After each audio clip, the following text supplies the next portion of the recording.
guys, welcome back. Now for this next video we're going to be going over all the advanced stuff. Earlier we talked about replacing and checking all of your electrodes, making sure all of our piping looks good. Fantastic stuff. Making sure our temperature is set to the proper amount, which again is that safe number of 115 to 120, possibly 125 if you're feeling edgy. So now we're going to talk about some more advanced things that I don't think anyone does on their water heater that can almost double the life of the water heater itself. So let's talk about things we're going to need. Things we're going to need, you're going to need a socket and socket ratchet. And then the next thing you're going to need is you're going to need a garden hose, preferably a long one. Let's find a planet with a garden hose. Okay, so let's go right into this. Before we do any type of servicing on any kind of work, again, I hit this every single video, make sure the power is off. Turn it off! Go over to your breaker panel, shut that breaker off. Okay, once we verified that the power is off, now we're going to come over here, let it cool down for about I would say 2 hours. Let it cool down for about 2 hours because the water is going to be very, very warm in there. And the first thing we're going to do is we're going to grab that socket set, and on top of our water heaters is going to be a bolt, and that bolt is actually what holds what we call an anode. Now the anode is nothing more than looks like a long bar, silver bar, and it goes inside there, and it's like a sacrificial lamb, if you will. Instead of all that corrosion going over to your electrodes, it has a charge on it that kind of pulls in all of those negative charges, if you will, to go to that anode. And so we definitely want to replace that, because if that anode goes bad, it's going to start attacking your electrodes and the metal is going to fail. So we're going to take that ratchet, we're going to go into that bolt, we're going to literally just unratchet it, take it straight out. If it looks like a monster has kind of eaten all over it and dented it and all those kind of things, or you can definitely see where it tapers off and gets skinnier and skinnier, go ahead and replace it. I would even say to go as far as, depending on your water quality, every 3 to 5 years, just replace them. Just make sure when you go to either order them online or go buy them at the Home Depot or Lowe's, whatever, make sure you're looking at your data plate and ordering the proper anode for it. You do that, have a brand new anode in there, it's going to take all that attempts of corrosion over to the bar and not ruin the rest of the inside of the tank or your electrodes. Okay. Now the last one we're going to talk about is you're probably going to want to have a long hose for this. Take your garden hose. At the bottom of every water heater, there's going to be a drain valve. You're going to want to connect that garden hose to that drain valve. They are specifically threaded to take garden hoses for this reason. Again, make sure the water is cool.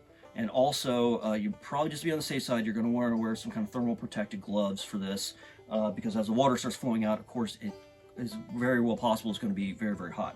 Now, my water heater is inside my basement, so I have a sump pump. Foundation sump in the corner of my wood shop. I'm going to run that hose from that drain valve over to that sump. If you have it inside your garage, you're going to want to run it from the garage and have the hose go down your driveway.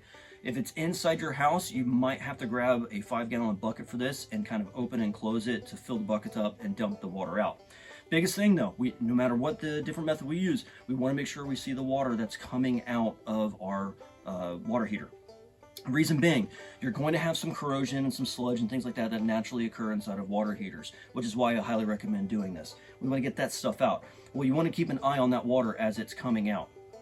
And the reason being is because we want to make sure it's coming out now clear. That way we know we have flushed everything out of the entire system. There's kind of two different ways you can do this. It depends on the owner's manual, which is what I'm bringing up now. Before you go to actually drain, the owner's manual may tell you that you need to shut the cold water intake off, and may tell you to keep it on, it may tell you to turn it off, and then during draining, once it starts to get clear, to turn it back on. It may tell you to keep it off the entire time. Make sure you reference over to your owner's manual, but I will tell you the biggest factor you need to make sure is if you've drained all the water out of this thing and there's still crud coming out of that water and it's no longer clear, I would say go ahead and close the drain valve, open up your intake valve, let it fill up with some new water, and then flush it again. We want to make sure to get all that nasty stuff out of the water, okay, of the water heater, excuse me. That stuff is just going to, again, it's going to increase the life of your tank, it's going to increase the life of your electrode, it's going to increase the life of your anode, and it can literally extend the life on that water heater. Okay, so let's go ahead and talk about the last thing that you can do to increase efficiency. This is super easy. You don't really even need any tools. You'll notice I got this puffy stuff that's on here. That's insulation specifically manufactured for water heaters. Again, you can get this at Lowe's or Home Depot or your main box stores. It's water heater wrap. You can find it in the section where all the water heaters are. I think it was like 40 bucks. So I actually ended up using white duct tape. You don't have to. I just like to keep it aesthetically pleasing with the original look of the water heater. And so I took some white duct tape, wrapped the water heater, and then I just taped it directly to the heater itself. And what that's going to do is provide an additional amount of insulation in order to help keep that water that's inside warm as long as possible without having to kick the unit back on, which is going to allow you to, again, help save you $1 or $2 on your power, because every little bit counts. I have no money. Right now, as we've seen. So again, standard maintenance. Anyone can do this. It's simple. You don't have to call a plumber for it. And by doing these simple things once a year, annually, or every 3 to 5 years, if we're talking about with the anode, could save you, if not help you with thousands of dollars, because you're going to essentially double the amount of life that you're going to get out of your water heater. Okay, so hopefully that helps everybody and gives you a few hints here and there. I really appreciate you guys watching. Please like and subscribe on these to let me know if people are actually liking these videos and if the content is good or not. It also helps with the algorithm to bring my videos up when people search on YouTube, and it can be beneficial for them. So please do that, and I hope to see you guys in the next video. Ask me about my winner.